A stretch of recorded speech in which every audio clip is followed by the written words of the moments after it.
آپ کے اوپر کالا جادو یا کوئی اسیب اثر نہیں کرے گا. جو وظیفہ قاری صاحب بتانے لگے ہیں وہ وظیفہ آپ سن لیں کہ وہ وظیفہ کیا ہے. گھر سے نکلتے ہوئے آپ نے یہ وظیفہ پڑھنا ہے. کیسے ہیں آپ جناب؟ اللہ کا شکر ہے. صحت ٹھیک ہے؟ اللہ کا احسان الحمدللہ. اچھا، یہ لوگ ہمیں فون کرتے ہیں کہ کوئی اس طرح کا کوئی وظیفہ بتائیں، تو آج آپ ہمارے ہاتھ آ گئے ہیں، تو کوئی وظیفہ بتائیں جو کالا جادو اور اسیب سے بچنے کے لیے. کون سا وظیفہ ہے؟ بسم اللہ الرحمن الرحیم. دیکھیے، جادو کی ایک حقیقت ہے. ہمارے پیغمبر جناب محمد مصطفیٰ صلی اللہ علیہ وسلم کے اوپر بھی جادو ہوا.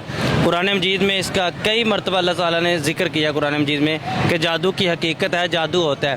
لیکن بعض لوگ اس چیز کا انکار کرتے ہیں. گویا کہ جو انکار کرتے ہیں وہ قرآن مجید کی آیات کا انکار کرتے ہیں، اور قرآن مجید کی آیات کا انکار کرنا کفر ہے. جادو کی حقیقت ہے، اگر اللہ تعالیٰ نے کسی کو جادو سے محفوظ رکھا ہے تو اس کو چاہیے کہ وہ اللہ تعالیٰ کا شکر ادا کرے، اور جو لوگ اس تکلیف میں ملوث ہیں ان کے لیے دعا کرنی چاہیے.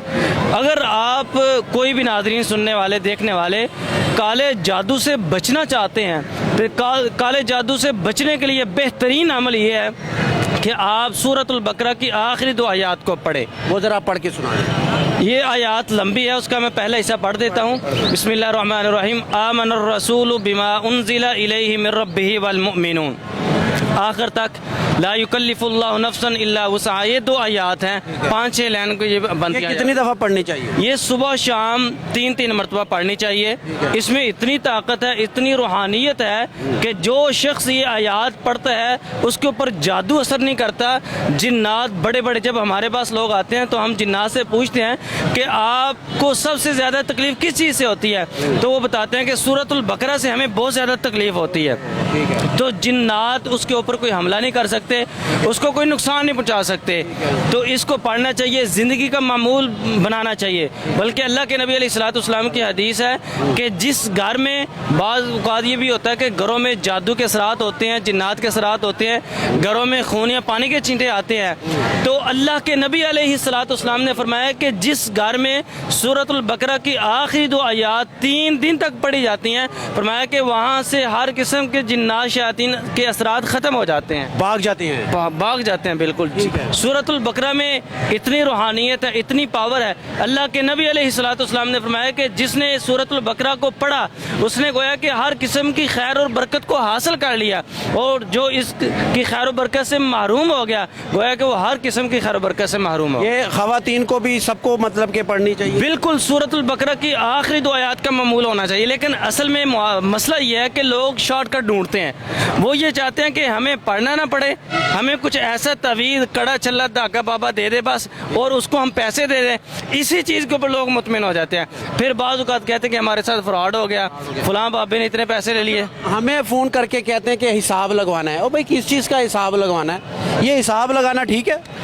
حساب لگانا اور جو حساب لگاتے ہیں یہ بالکل قرآن و سنت کی مخالفت کرتے ہیں اور کفر کرتے ہیں.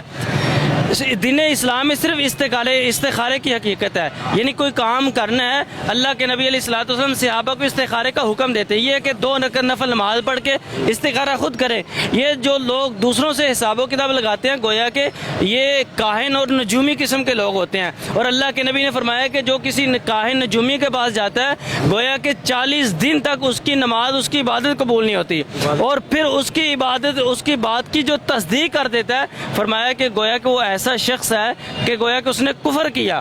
جو شریعت اللہ تعالیٰ نے میرے اوپر نازل کی ہے گویا کہ اس نے اس چیز کا انکار کر دیا. تو حساب و کتاب کا طریقہ جو ہے اسلام کے بالکل مخالف ہے. نماز کی پابندی کریں، صبح شام کے اذکار کی پابندی کریں، سورۃ البقرہ کی آخری 2 آیات کو پڑھیں.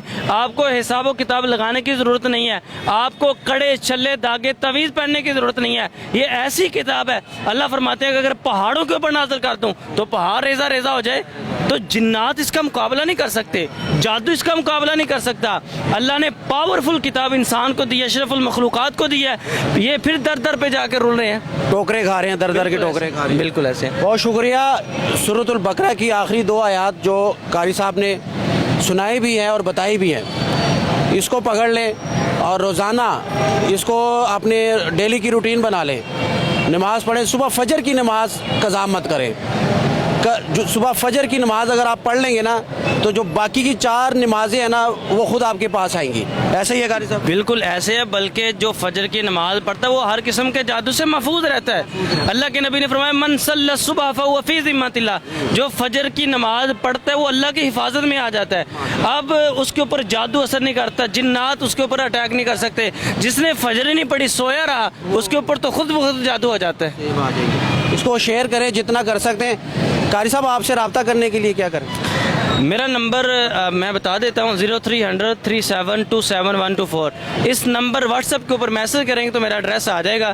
3 دن ہم علاج کرتے ہیں پیر منگل بدھ، تو ادارے میں آ کے ملاقات کر سکیں. جی بہت شکریہ، تھینک یو.